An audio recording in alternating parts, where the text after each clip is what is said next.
Friends, current affairs के इस दूसरे खंड में आपका स्वागत है। अभी करेंट का शुरुआती खंड चल रहा है जिसमें हम लोग मई के मध्य से लेकर के अभी वर्तमान तक की घटनाओं पर एक संक्षिप्त समीक्षा कर रहे हैं। जब हम लोग का बुकलेट आपको मिल जाएगा, उसको आप पढ़ लेंगे तो फिर उसको मैं फाइनल टच भी देता रहूँगा, पर थोड़ा थोड़ा सुनते रहने से आसानी होती है।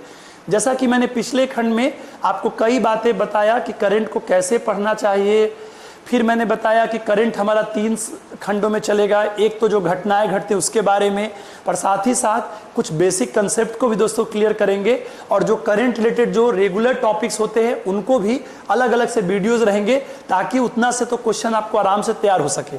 फिर हमने आपको घटनाओं में अंतर्राष्ट्रीय कुछ घटनाओं को बता दिया था, और मैंने कहा था कि अंतर्राष्ट्रीय हम लोग पार्ट 2 में आएंगे, उसी पर मैं अभी आया हुआ हूँ। अंतर्राष्ट्रीय को पढ़ने के लिए 4 पार्ट में दोस्तों बांटना चाहिए। एक संगठन सम्मेलन संबंधित, दूसरा सूचकांक संबंधित, तीसरा कोई भारत का जो संबंध उमन पे, और चौथा जो अंतर्राष्ट्रीय घटनाओं में। इधर जो लास्ट जो मई के मध्य से अभी तक की जो महत्वपूर्ण घटनाएं घटी हैं उसी के आधार पे कुछ बातें बताना चाहूँगा दोस्तों। सबसे पहले जो अभी चर्चा में रहा वो WHO पे है। WHO पे बहुत विस्तार से बात करेंगे कि आपने देखा होगा काफ़ी दिन से कोरोना को लेकर के WHO और US में बहुत तानातानी चल रहा है, और US ने बहुत मामलों में WHO से अपने आप को अलग करने की भी घोषणा कर दी है। उसी पर अभी जो WHO रिलेटेड जो एक पॉपुलर बात चर्चा में रहा, WHO को फंडिंग की भी समस्याएं हो सकती है, तो US भी बहुत बड़ा एक फंड देने वाला है। तो अभी WHO के बारे में जो चर्चा का विषय रहा वो है कि WHO ने अपने आर्थिक संसाधनों को आगे बढ़ाने के लिए एक WHO फाउंडेशन नाम की अपनी एक हेल्प के लिए संस्था क्रिएट की है, जो कोरोना के दौर में उसमें फंडिंग करेगा, ताकि उसको अपने सामान्य कामों में कोई बाधा ना हो। तो WHO फाउंडेशन दोस्तों अभी चर्चा में रहा। घटनाओं में एक OST दोस्तों, ओपन स्काई ट्रीटी जो है वो चर्चा में रहा। ओपन स्काई ट्रीटी मूलतः अमेरिका से संबंधित है दोस्तों। ये 2002 से प्रभावित हुआ था। इसकी कहानी बेसिकली बहुत पीछे से है। कहानी पीछे से शुरू में है कि 1945 से 1991 का दौर कहलाता है दोस्तों कोल्ड वॉर का दौर, जिसमें 2 गुट बना। एक USSR का गुट रहा, और एक गुट जो रहा वो आपका USA के गुट रहा। और दोनों में हर स्तर पे वैचारिक बातें भी हुई, शस्त्रीकरण की भी होड़ चली। बाद में 1980 से सॉल्ट ट्रीटी, बाद में स्टार्ट ट्रीटी, कई चीज़ों के माध्यम से इसको कम करने का प्रयास किया गया, शस्त्रीकरण की होड़ को। इसी प्रक्रिया में 1992 के आसपास में OST की बात चली थी, ओपन स्काईज ट्रीटी की बात, जिसका था कि उसमें शामिल देश के जो विमान की आवाजाही पे आसानी रहेगी, और उसके माध्यम से कई प्रकार के जो खतरनाक शस्त्रों पर भी एक प्रकार का निगरानी में भी मदद दोस्तों मिल सकती है। तो अभी अमेरिका ने अपने आप को इस संधि से अलग करने की बात कर दी है, जिसके चलते चर्चा में था कि OSTT से किसने अलग करने की बात की है, तो अमेरिका ने। इसमें 34 कंट्री शामिल हैं। प्रॉपरली 2002 से प्रभावी हुआ, और इसमें रसिया वगैरह भी दोस्तों शामिल है। इसके अलावा संबंध में एक टॉपिक है जिसको मैं बहुत विस्तार से प्रॉपरली मेंस के लिए पढ़ाऊंगा, जो मेरा टॉपिक का नाम रहेगा भारत नेपाल संबंध हाल के विवादों के संदर्भ में। और उसमें मैं चाहूँगा कि प्रीलिम्स वाले बच्चे भी जरूर उसको देखेगा, तो मैं बहुत डिटेल में उसको बताऊंगा कि भारत नेपाल संबंध हाल में क्यों विवादों में। आप सब जानते होंगे कि मई महीने में ही के मध्य के आसपास में नेपाल सरकार ने जो अपना नया राजनीतिक नक्शा जारी किया है, उसमें लिपुलेख जो दर्रा उत्तराखंड का है, काला पानी या लिम्फुया जो काली नदी का जो उद्गम प्लेस है, इन तीनों प्लेसेस को अपने नक्शे में दिखाया है। अब इस नक्शे को पिछले साल अक्टूबर में जब भारत सरकार ने अपना जब नक्शा जारी किया था, इन तीनों क्षेत्रों को अपने में दिखाया था। तो ये जो काला पानी जो विवाद है, इस जो क्षेत्र का विवाद है, ये कोई दोस्तों नया विवाद नहीं है, ये लंबे समय से है। हालांकि पहले भारत नेपाल के अच्छे संबंध थे, अभी भी अच्छे संबंध हैं, और संबंध में एक अड़चन ये है वो चाइना है। आप जानते होंगे कि तिब्बत चाइना के लिए बहुत प्रॉब्लमेटिक है, उस पर अपना प्रभाव बनाए रखता है, और इसी के लिए एक चेक बैलेंस में वो नेपाल को उभारना चाहता था कि इंडिया इधर से परेशान हो सके। नेपाल में इधर जो कम्युनिस्ट पार्टी की सरकार बनी, और उसके खास कर जो ओली जी हैं, उन समय में थोड़ा सा उनका ज़्यादा जुड़ाव कई बार चाइना से लगता है, हालांकि प्रैक्टिकल नहीं है। चाइना कभी भी नेपाल को बेहतर से सहयोग नहीं कर सकता है। किसी चीज़ को चाइना आने में इतनी दिक्कत है, चाइना से नेपाल आने में इतनी दिक्कत है, जिसको अंदर एक चीज़ को 8-9 दिन में वहाँ पहुँच सकता है, और वही भारत से बहुत आराम से दोस्तों पहुँच सकता है। तो एक जो बफर स्टेट वाली स्थिति है नेपाल की, उसमें भारत ही उसका स्वाभाविक हेल्पर हो सकता है, चाइना नहीं। तो उसमें मैं बहुत विस्तार से बात करूंगा। तो इसमें अभी शॉर्ट में ये है कि जो भी नक्शा निकाला गया, तो उसी में लिपुलेख जो उत्तराखंड का दर्रा है, काला पानी आप पाएंगे कि काला पानी अपने उत्तराखंड में पिथौरागढ़ जो डिस्ट्रिक्ट है उसी का लगभग 35 वर्ग किलोमीटर का क्षेत्र है काला पानी, जो कि नेपाल कह रहा है कि हमारा जो डिस्ट्रिक्ट दारचूला है उसमें ये है। और जो लिम्पुआ धुरा का मामला है, लिम्पुआ धुरा वास्तव में जो प्लेस है वो काली नदी है, उसका उद्गम प्लेस है। अब इस मामले में जब हम लोग विस्तार से बात करेंगे तो मैं बताऊंगा विथ मैप के साथ कि कहानी यह है कि वास्तव में ब्रिटिश पीरियड में ही 1814 से 16 के बीच में एंग्लो नेपाल वॉर हुआ था। उसी के बाद 16 में सुगौली की ट्रीटी हुई थी। सुगौली अभी चंपारण में पड़ता है दोस्तों, जो बिहार का क्षेत्र है। सुगौली के ट्रीटी में एक बाउंड्री बनाया गया था कि नेपाल का जो पश्चिमी जो बाउंड्री है नेपाल राज्य का, वो आपका काली नदी रहेगा। अब वेस्टर्न बना दिया गया, लेकिन काली नदी के कई सारी सब्सिडरी हैं। अब उसकी कोई सहायक नदियां हैं, वहीं पर है कि उसके लास्ट से लेंगे कि शुरुआत से लेंगे। इसी बात को लेकर लंबा सा विवाद है, इसमें मैं चर्चा करूंगा कि सबसे पहले विवाद क्यों, इसका भूगोल क्या है, इसका इतिहास क्या है, इसके पीछे विभिन्न देशों के हित क्या हैं, और ये किस रूप में इसको सुलझाया जा सकता है या क्या क्या प्रयास होने चाहिए, सभी बात पे चर्चा करेंगे पर आगे में। तो ये चर्चा में दोस्तों रहा। उसी तरह से आप आते हैं इकोनॉमी में जैसे मैंने पिछले अपने लेक्चर में बताया था कि मूडीज एक क्रेडिट रेटिंग एजेंसी है। मूडीज ने कहा था कि भारत का जो ग्रोथ रेट है वो 0 रहेगा। वैसे ही अभी क्रिसिल बहुत पॉपुलर इकोनॉमिक का क्रेडिट रेटिंग एजेंसी है, उसने भी कहा है कि भारत समेत पूरे विश्व में एक मंदी आएगा, और ये भारत के लिए आज़ादी के बाद का सबसे बड़ा दोस्तों मंदी रहेगा। दोस्तों विश्वव्यापी मंदी को लेकर के हम लोग प्रॉपर एक चर्चा भी करेंगे, अभिनव सर बताएंगे। शॉर्ट में आप पाएंगे कि वर्ल्ड लेवल पर कई बार मंदियाँ आई हैं, जैसे 17वीं सेंचुरी में बहुत बड़ी मंदी यूरोप में पड़ी दोस्तों। 20वीं सेंचुरी में 1929 से 32 में वर्ल्ड वाइड मंदी पड़ा था, जो अमेरिका के वॉल स्ट्रीट शेयर बाजार के कोलैप्स करने से बढ़ा था। उसके बाद से आप पाते हैं कि समय समय मंदी आती रही। जैसे आप पाते हैं एक बार लेमन ब्रदर्स के चलते, एक बार सब प्राइम लोन के चलते, कई बार ऐसे मंदियां रही हैं। और इस बार तो कोरोना के चलते बहुत बड़ी मंदी है, चूंकि अमेरिका पे भी इसका बहुत दुष्प्रभाव पड़ा है और इसका असर सब पे पड़ेगा। तो मंदियों को लेकर के जो अभी मूडीज का आया था, वैसे ही अभी क्रिसिल का भी आया है। मंदी क्या होता है? मंदी में दोस्तों मांग भी कम हो जाता है और उत्पादन या तो कम होने लगा या स्थिर हो जाएगा। चर्चा अलग से करेंगे कि क्या होता है। इसी में एक दूसरी बात जो था आरबीआई, अब देखते होंगे लगातार हम सब जानते हैं कि फिस्कल पॉलिसी जो है वो भारत सरकार का वित्त मंत्रालय देखता है, लेकिन जो उसकी मॉनेटरी पॉलिसी है वो आरबीआई दोस्तों देखता है, जो मैंने बेसिक इकोनॉमी बताया भी था। इसलिए मैंने आप सबको कहा है कि थोड़ा बेसिक वाला पढ़ लीजिएगा, वीडियो देख लीजिएगा, चूंकि रटने से काम नहीं चलता दोस्तों, समझने से काम चलता है। अब यहीं पर जो ये हमारी बात चलेगी कि आरबीआई ने रेपो रेट को घटा दिया है, तो आप रट लेंगे रेपो रेट को घटा दिया है, ऐसे नहीं काम चलेगा दोस्तों। आपको समझना चाहिए कि यहाँ पर 5 टाइप के दर होते हैं। सरलतम शब्दों में बात करूंगा, दो ये बैंक दर, रेपो दर, रिवर्स रेपो दर, सीआरआर, एसएलआर। ठीक दोस्तों, अब आ जाइए। अब इसी में जो चीजें हैं, एक तो फैक्ट ये हो गया कि रेपो रेट को अभी 22 मई को 0.40 कम करके 4% कर दिया गया। अभी रेपो रेट 4% कर दिया गया है वर्तमान में। पहले था दोस्तों 4.40 था, उसको 4% दोस्तों कर दिया। 4.40 से कम करके 4% कर दिया गया। आगे और भी कम किया सकता है। ये दोस्तों 22 मई की बात है जो आरबीआई ने घोषणा की, अभी जो आपने पेपर में पढ़ा भी होगा।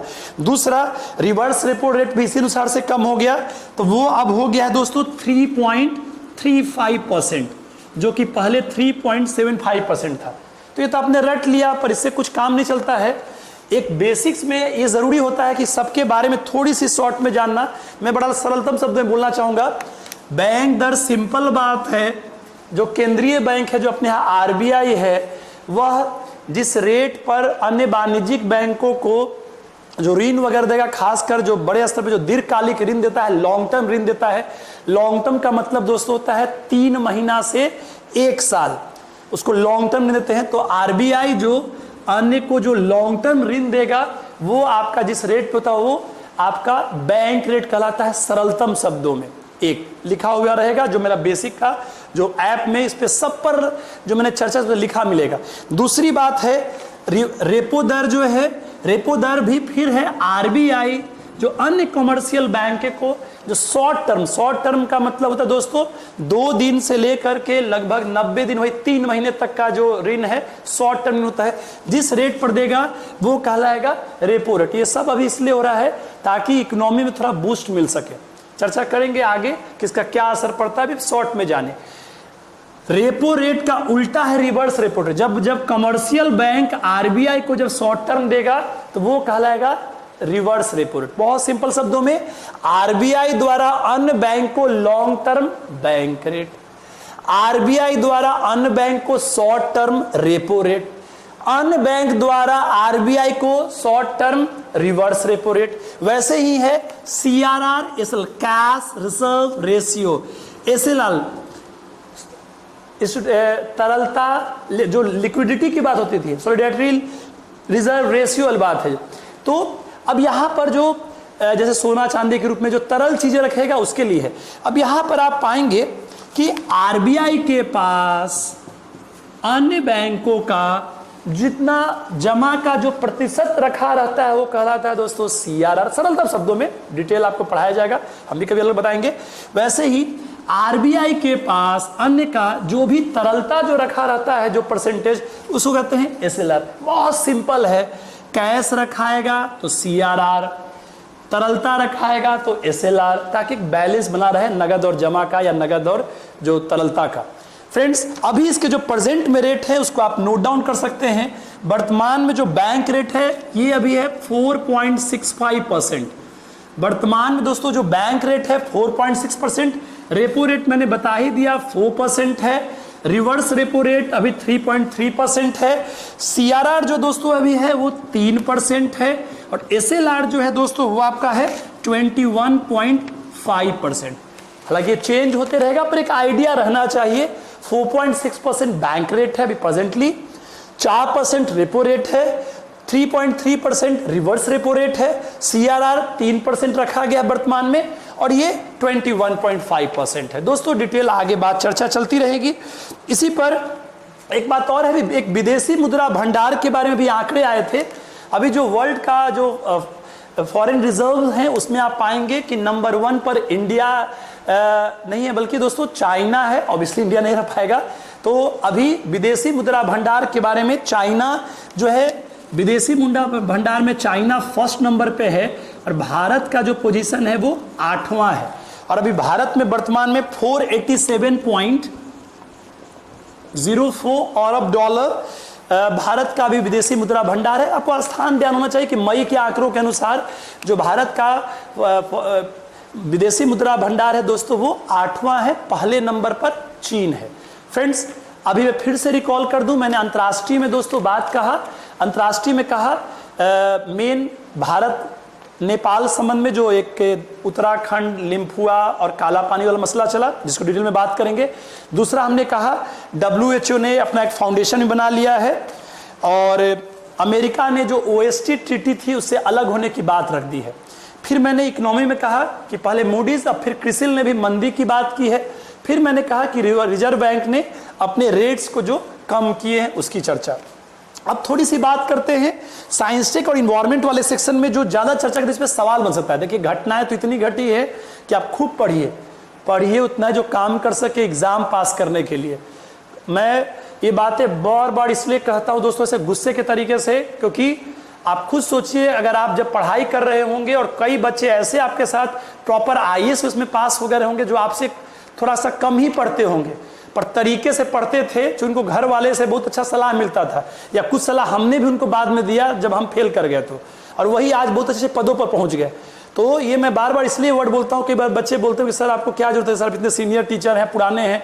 मैं इसलिए दोस्तों बोलता हूँ चूंकि आप ही के रिजल्ट से हमको अच्छा लगेगा, और ऐसे डांट के इसलिए बोलता हूँ कि आपको फायदा करे। भटकिए नहीं दोस्तों, सटीक पढ़िए। एग्जाम पास करने के लिए सटीक पढ़ना बहुत ज़रूरत है। मटेरियल की कोई कमी नहीं है, ज़रूरत है उसमें सही सही मटेरियल पास पढ़ना, जिससे एग्ज़ाम में क्वेश्चन बन सके। सब कुछ आप नहीं याद कर सकते हैं, ना आप इंटरव्यू में सब कुछ तैयार होके जा सकते हैं, ना आप मेंस में सारा क्वेश्चन पढ़ सकते हैं, ना आप पीटी में। अब पीटी में तो और भी ज़रूरी है कि बहुत सॉलिड से रहिए, क्योंकि ज़्यादा पढ़ेंगे तो 4 ऑप्शन में विकल्प में गलती है दोस्तों। मेंस में तो कम से कम बीच में गलत लिखाएगा, पीटी में तो आपको कन्फ्यूजन से ही आप फेल कर जाएंगे। चलिए, कहना मेरा काम है, शुरू में कहूँगा, बाद में नहीं बोल पाऊँगा, मेरी मजबूरी है। आइए दोस्तों, कुछ बात करते हैं साइंटिफिक इन्वायरमेंट में। यहाँ पर एक हेल्थ रिलेटेड जो पीपीटी किट बन रहा है, जो आप जानते होंगे, जो पर्सनल प्रिजर्वेटिव जो किट बोलते हैं, जो कोरोना में अपनी सुरक्षा के लिए डॉक्टर्स वगैरह को दिया जा रहा है। पीपीटी उत्पादन के मामले में वर्तमान के आंकड़ों में भारत नंबर 2 है, नंबर 1 चीन है। ये बहुत बड़ी उपलब्धि है कि इस लॉकडाउन में भारत ने अपने डेवलपमेंट को इतना आगे बढ़ाया। दूसरी जो बात रहेगी, जो चर्चा में रहा, आप सब ने सुना होगा, फरवरी के मध्य में 17 तारीख के आसपास से जो अम्फान तूफान रहा, वो चर्चा में दोस्तों रहा।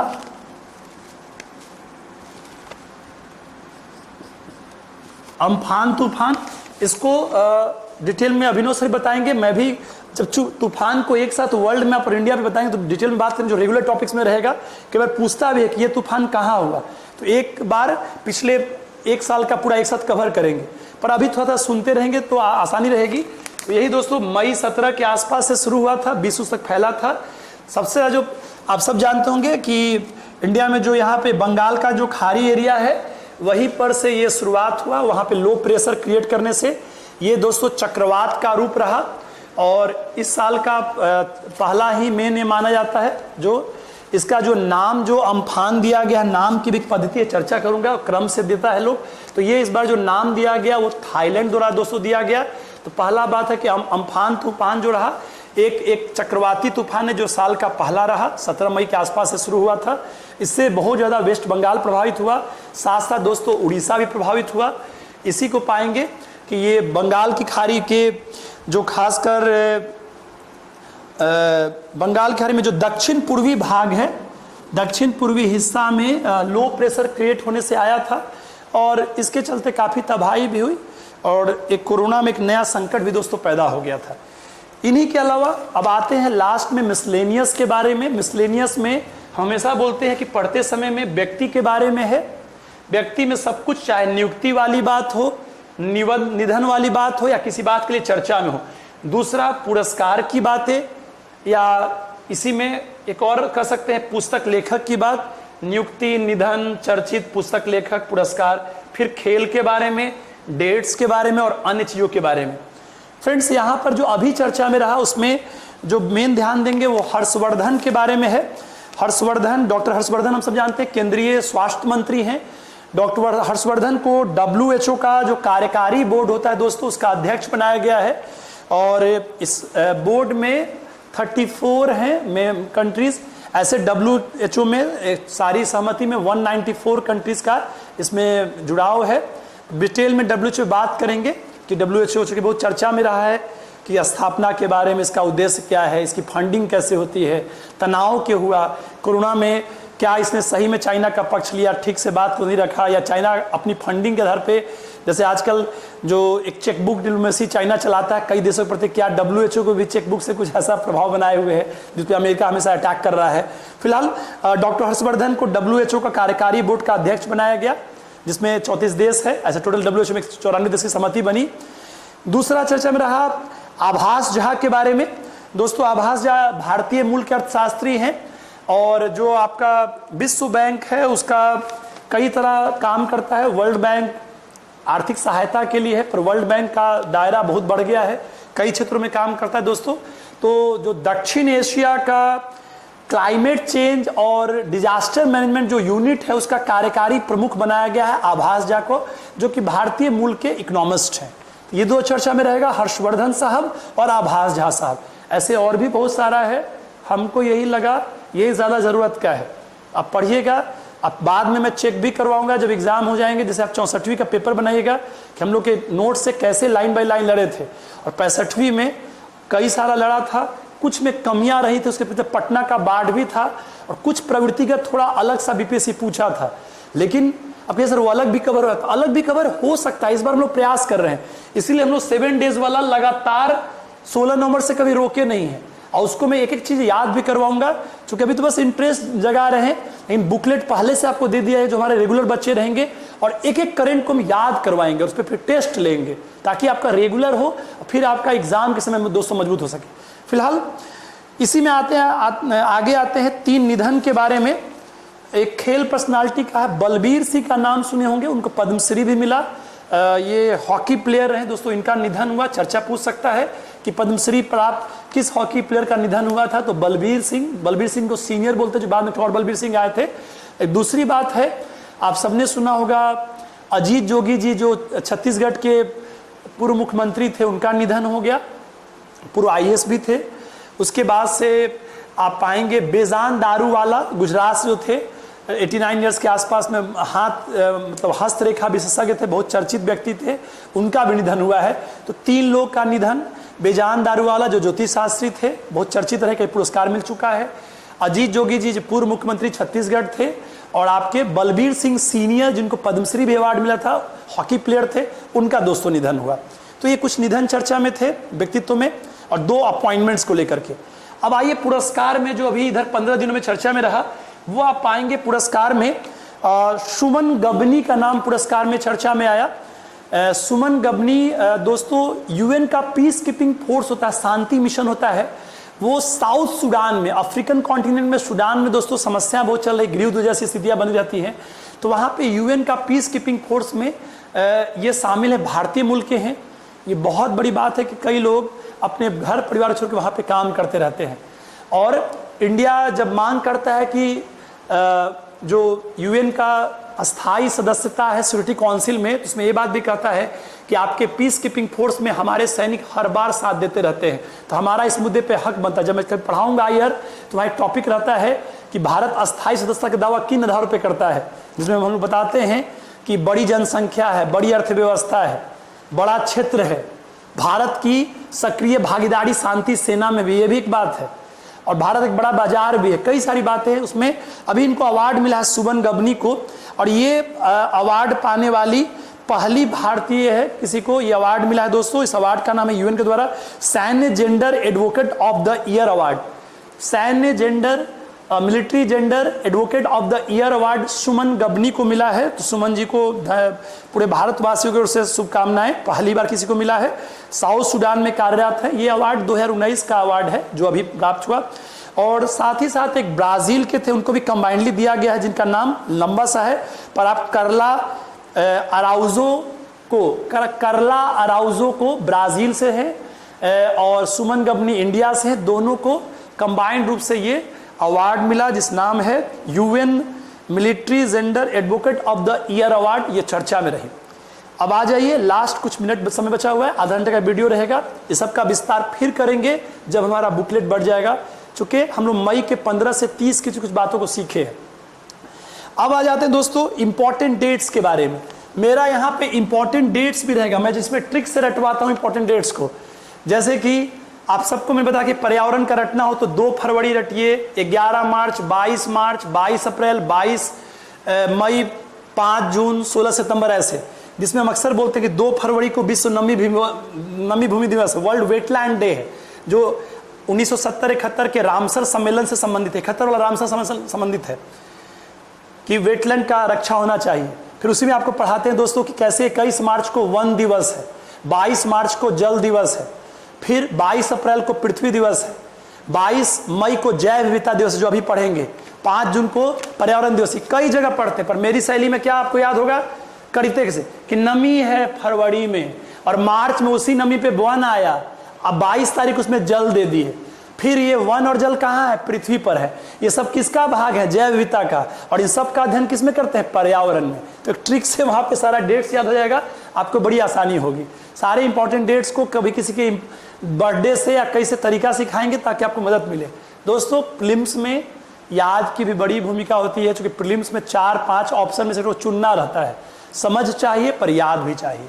फ्रेंड्स आइए इसी में आते हैं, जो अभी इधर 15 दिनों में जो ज़्यादा इंपॉर्टेंट डेट्स थे जिसको जानने की ज़रूरत है, उसमें मैं 4 डेट को बोलना चाहूँगा दोस्तों। तो इसको मिटा देते हैं। 21 तारीख, 22 तारीख, 28 तारीख और आपका 29 तारीख। फ्रेंड्स 21, 22, 28 और 29। 21 तारीख जो है वो अंतर्राष्ट्रीय आतंकवाद के लिए मनाया गया। हम आगे बात भी करेंगे, नोट्स में रहेगा कि थीम क्या था, क्यों मनाया जाता है। दूसरा 22 तारीख जो है ज़्यादा इंपॉर्टेंट है, इसको जैव विविधता दिवस के रूप में मनाया गया। उसके बाद से 28 तारीख दोस्तों जो मनाया गया वो आपका वर्ल्ड भूख दिवस, हंगर डे के रूप में मनाया गया। अभी देखे होंगे भूख सूचकांक भी आया था, हंगर सूचकांक, इंडिया की स्थिति अच्छी नहीं थी। उसी में आप पाएंगे 29 तारीख दोस्तों अंतर्राष्ट्रीय शांति सैनिक दिवस मनाया गया, जो पीस कीपिंग डे मनाया गया। फ्रेंड्स 21, 22, 28, 29। 21 आतंकवाद, 22 जैव विविधता। आतंक जैव, वाद जैव आतंकवाद जैव। 21, 22। फिर 28 में आइए दोस्तों, 28 भूख लगा और भूख के बाद शांति आएगी। जबरदस्ती है पर याद रहता है, आतंकवाद जैव, भूख शांति, आतंकवाद याद रहेगा। वैसे ही जैसे आप सबके बारे में से जैव विविधता पाएंगे। जैव विविधता जो वर्ड है, जब पर्यावरण पढ़ाऊंगा तो 1968 में वर्ड दिया गया था, RF इश्मान ने वर्ड दिया था दोस्तों। चर्चा करेंगे, डिटेल में टीचर्स पढ़ेंगे। वैसे ही जो आपका अभी जो अंतर्राष्ट्रीय शांति जो दिवस मनाया गया है, इस बार शांति दिवस में वुमेन्स के लिए बहुत बड़ी बात है और एक हमारी इंडियन वुमेन भी पाई हैं। इस बार का जो अंतर्राष्ट्रीय UN शांति सैन्य दिवस का जो थीम था, पीस कीपिंग में महिलाएं शांति की कुंजी, वुमेन्स इन पीस कीपिंग, की ऑफ पीस। क्या थीम है दोस्तों, पीस कीपिंग में महिलाएं शांति की कुंजी इस बार का दोस्तों थीम था। बड़ा इंटरेस्टिंग थीम था और ये एक प्रकार का वर्ल्ड वाइड पर वो जो हमारी नारी शक्ति है, जो मैं अक्सर कहता हूँ जिनको आधी दुनिया कहते हैं, क्योंकि वो जनसंख्या की आधी दुनिया है, उनको समर्पित करते थीम था। और सुमन जी को अवार्ड मिलना भी इस बात के लिए थीम है।